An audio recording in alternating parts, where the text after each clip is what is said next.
Hello बच्चों, आशा करता हूँ कि आप स्वस्थ होंगे, मस्त होंगे और अच्छे से अपनी पढ़ाई कर रहे होंगे। बच्चों, आज हम करेंगे हमारी एक्सरसाइज 12.1 का क्वेश्चन नंबर 7। तो हमारा क्वेश्चन है, a tent is in the shape of a cylinder surmounted by a conical top if height and diameter of cylindrical parts are 2.1 meter and 4 meter respectively, and the slant height of the top is 2.8 meter. Find the area of the canvas used for making the tent.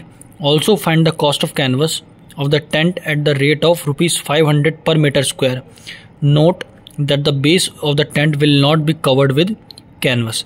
तो बच्चों, basically इस question में कहा गया है कि आपको एक टेंट बनाया गया है और वो भी किस शेप में कि एक सिलेंडर है, उसके ऊपर आपने एक कॉनिकल जो शेप है उसको आपने पुट किया है। जैसे अगर कि आप ये फिगर देख सकते हैं, ये बनाइए कि एक सिलेंड्रिकल शेप के ऊपर एक कॉनिकल शेप जो है वो आपने पुट कर दी, तो ये आपका एक टेंट बन गया। अब उसने बोला है कि जो आपका सिलेंड्रिकल पार्ट है, यानी कि नीचे वाला जो पार्ट है, इसकी हाइट आपको 2.1 मीटर दी गई है और इसका जो डायमीटर है वो 4 मीटर दिया गया है। तो जाहिर सी बात है यही डायमीटर जो है वो कॉनिकल पार्ट का भी होगा, क्योंकि वो इसी के ऊपर जो है रखा गया है। और जो ऊपर वाला पार्ट है, यानी कि जो कॉनिकल पार्ट है, उसकी जो स्लैंट हाइट है वो आपको 2.8 मीटर दी गई है।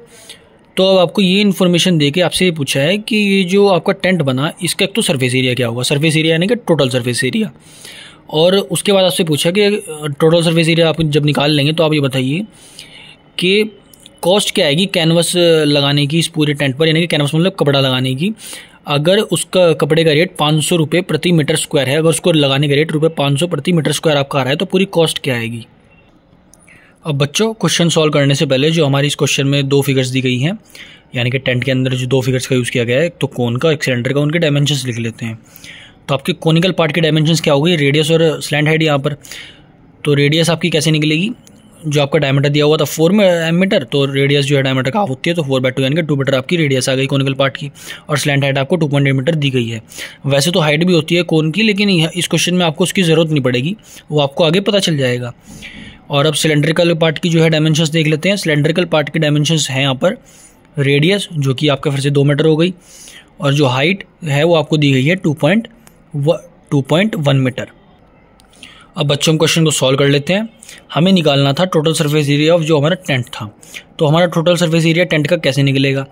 अब बच्चों, आप ये टेंट को एक बार देखो, आपको टोटल सरफेस एरिया यानी कि ये जो पूरा ये जो बाहर का हिस्सा दिख रहा है, इसका एरिया निकालना है। अब अगर आप कोनिकल पार्ट का देखें तो कोनिकल पार्ट का सिर्फ ये वाला इतना ही हिस्सा दिख रहा है, और कोन कितना होता है, ये पूरा का पूरा जो नीचे तक भी जाएगा। तो यानी कि जो ऊपर का हिस्सा दिख रहा है ये सिर्फ कर्ड सरफेस एरिया है कोन का। तो इसीलिए यहाँ पर इस का टोटल सरफेस एरिया टेंट का निकालने के लिए हम क्या लेंगे, curd surface area of cone लेंगे।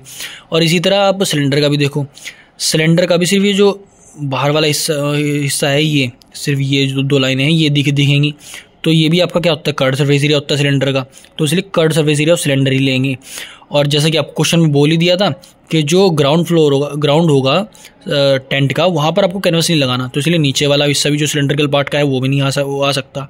तो इसलिए केवल curved surface area of cylinder ही यहाँ पर लिया जाएगा, कोई बेस एरिया भी हमें लेने की ज़रूरत नहीं है।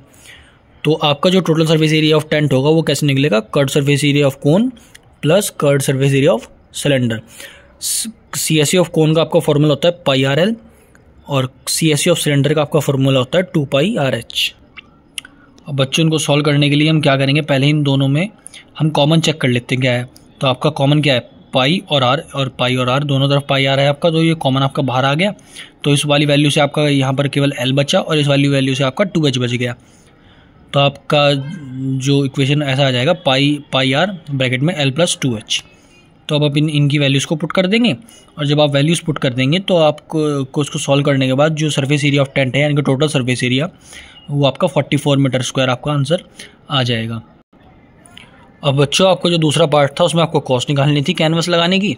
तो आपको 1 मीटर स्क्वायर की कॉस्ट दी हुई थी 500 रुपये, और आपका जो आया था 44 मीटर स्क्वायर आपका एरिया आया था कैनवस का।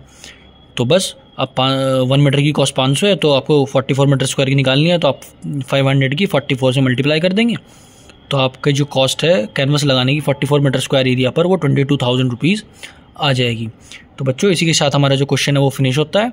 आशा करता हूँ कि आपको ये अच्छे समझ आ गया होगा। नहीं आया हो तो आप इसको कमेंट में मुझे बता सकते हैं, मैं इसको दोबारा से आपको समझा दूँगा। Thank you.